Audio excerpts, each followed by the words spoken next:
அனைவருக்கும் வணக்கம். 2ஆம் ஆண்டு BA, BSc, BCom மற்றும் BBA படிக்கும் மாணவர்களுக்கான பகுதி 1 தமிழ் பாடத்தை நம்ம தொடர்ந்து பார்த்துட்ருக்குறோம். இதில் அலகு 2ஆம் ஆண்டில் 4ஆம் பருவம் அலகு 1ல் நற்றிணை நெய்தல் திணை பாட்டு தான் உங்களுக்கு முதலாவதாக இடம்பெற்றுள்ளது.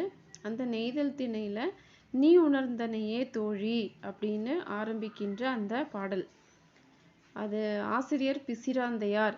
இந்த பாட்டுக்கான பொருளை நம்ம ஏற்கனவே விளக்க உரையில் ரொம்ப தெளிவாக சொல்லியிருக்கோம். அதை நீங்கள் இது வரைக்கும் யாரும் கேட்கல அப்படின்னா இந்த காணொளியினுடைய டிஸ்கிரிப்ஷனில் அந்த விளக்க உரை இருக்கும். ஏற்கனவே பாடம் நடத்தி போட்டிருக்கோம். நீங்கள் பாடத்தை தெளிவாக கேட்டுட்டு அதுக்கப்புறம் இந்த விளக்க உரை எழுதுறதுக்கு வந்தீங்கன்னா தான் உங்களுக்கு புரியும். அதை கேட்காம இதை எழுதுனீங்கன்னா உங்களுக்கு அந்த பாட்டில் என்ன பொருள் இருக்குதுன்னு தெரியாமல் போயிடும். ஏன்னா நம்ம இதுக்கு முன்னாடி படிச்சிருக்கோம் அப்படின்னா புது கவிதைகளாக படிச்சிருப்போம். அப்போ அந்த புது கவிதைகளுக்கு உங்களுக்கு ஓரளவுக்கு விளக்கம் நம்ம உரை இல்லைன்னா கூட தெரிஞ்சிடும். இது சங்க இலக்கிய பாட்டு. சங்க இலக்கிய பாட்டை நீங்கள் அவ்வளோ எளிமையாக புரிஞ்சிக்க முடியாது. அதனால் அந்த பாட்டுக்கான விளக்கத்தை ஒரு முறை நல்லா கேட்டு தெளிவை அடைஞ்சிக்கிட்டு அதுக்கப்புறம் நீங்கள் இந்த நோட்ஸை எழுதிக்கலாம். இந்த நோட்ஸை எழுதிட்டிங்கன்னா உங்களுக்கு நல்லாவே புரிஞ்சிடும். இந்த நோட்ஸை உங்களுடைய வசதிக்காக நான் கொஞ்சம் அப்படியே படித்து காட்டுறேன். நீங்கள் நோட்ஸ் எழுதிக்கோங்க. அந்த வேகமாக எழுத முடியல அப்படின்னா நீங்கள் இடையில நீங்கள் பாஸ் பண்ணி வச்சுட்டு நிறுத்தி வச்சுட்டு கூட அப்புறம் எழுதிக்கலாம். நல்லா எழுதிக்க உங்களுக்கு புரியுறதுக்காக நான் ரொம்ப எளிமையாகவே நோட்ஸ் எடுத்திருக்கேன். அதை எழுதிட்டு நல்லா படிச்சுக்கோங்க. அந்த துறை அப்படின்னா என்னென்னா சூழ்நிலை என்ன அப்படிங்கிறத, துறை தோழி தலைவிக்கு வரைவு மலிந்து உரைத்தது. வரைவு என்றால் திருமணம். அந்த பாட்டில் சொல்லியிருப்போல தலைவன் திருமணம் செய்து கொள்கிறேன் என்று கூறிட்டு திருமணம் செய்யாமல் இருக்கான். இது நாள் வரைக்கும் அவன் இரவு பொழுதில் எல்லாரும் பார்க்காத மாதிரி தான் தலைவியை பார்த்துட்டு போவான். ஆனால் இன்றைக்கி பகற்பொழுதுலேயே வந்திருக்கான். அதுதான் அந்த பாட்டு. அது நோட்ஸ் எப்படி சொல்லியிருக்கோன்னு பாரு. திருமணம் செய்து கொள்கிறேன் என்று கூறிவிட்டு பிரிந்த தலைமகன் இப்பொழுது வெளிப்படையாக பகற்பொழுதில் வருதலால் உன்னை விரைவில் திருமணம் செய்து கொள்வதற்காகத்தான் பகற்பொழுதில் பலரும் காண வருகிறான். பகற்பொழுதில் பலரும் காண வருகிறான் என்பது நீயும் உணர்ந்ததுதானே என்று தோழி தலைவியை பார்த்து கூறுகிறாள். இன்னொன்று, நான் இதை ஏன் வாசிக்கிறேன் அப்படின்னா, சில மாற்றுத்திறனாளி மாணவர்களும் இருக்கிறாங்க. அவங்களுக்கு இதை பார்த்து எழுதுவது ரொம்ப கஷ்டமாக இருக்கும் அப்படின்னு நான் கேள்விப்பட்டதுனால அவங்களுக்கு வசதியாக இருக்கும் அப்படின்றதுக்காகவும் இதை நான் வாசித்து காட்டுறேன். நீங்கள் எழுதிக்கலாம். இதுதான் துறை. தோழி தலைவிகிட்ட பேசுகிறதா துறை. விளக்கம்: தோழி மலர்கள் உதிரும்படி புன்னை பூத்திருக்கின்ற இனிய நிழலை உடைய உயர்ந்த நீளமான கரையை உடைய அலையோசை கேட்கின்ற குளிர்ச்சியான கடற்கரை.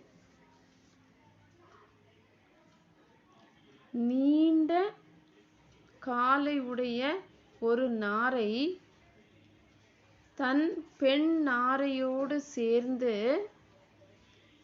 அக்கடற்கரையில் இரை தேடுகின்றது. எப்படிப்பட்ட இரையை தேடுகின்றது என்றால், மெல்லிய சிவந்த சிறிய கண்களை உடைய சிறிய மீன்களை பிடிக்கின்றது. அம்மீன்களை கொண்டு சென்று மரக்கிளையின் மேல் கூட்டில் இருந்து கொண்டு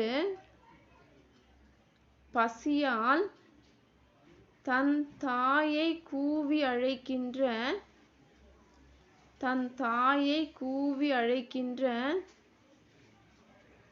சிறிய குஞ்சுகளின் வாயில் ஊட்டி விடுகின்றது. இது ஒரு காட்சி. நம் சிறு குடி அழகிய கடற்கரை சோலைகளையும் அழகிய கொல்லையையும் கெடாத வளமிக்க உணவையும் அடுத்தவர்களுக்கு வாரி வழங்கும் கொடைத்தன்மையையும் கொண்டது. அப்படிப்பட்ட நம் சிறு குடி என்றால் நெய்தல் நில ஊரினுடைய பெயர். அப்படிப்பட்ட நம் சிறு குடி பொலிவு பெறுமாறு தலைவன் வருகிறான்.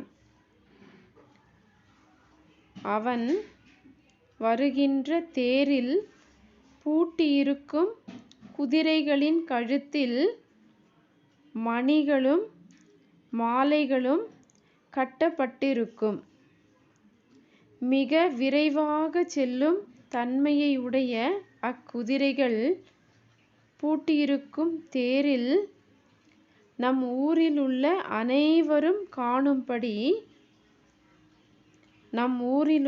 அனைவரும் காணும்படி பகற்பொழுதில் வெளிப்படையாக தலைவன் இங்கு வருதலால் இனியும் காலம் தாழ்த்தாமல் விரைவில் திருமணம் செய்து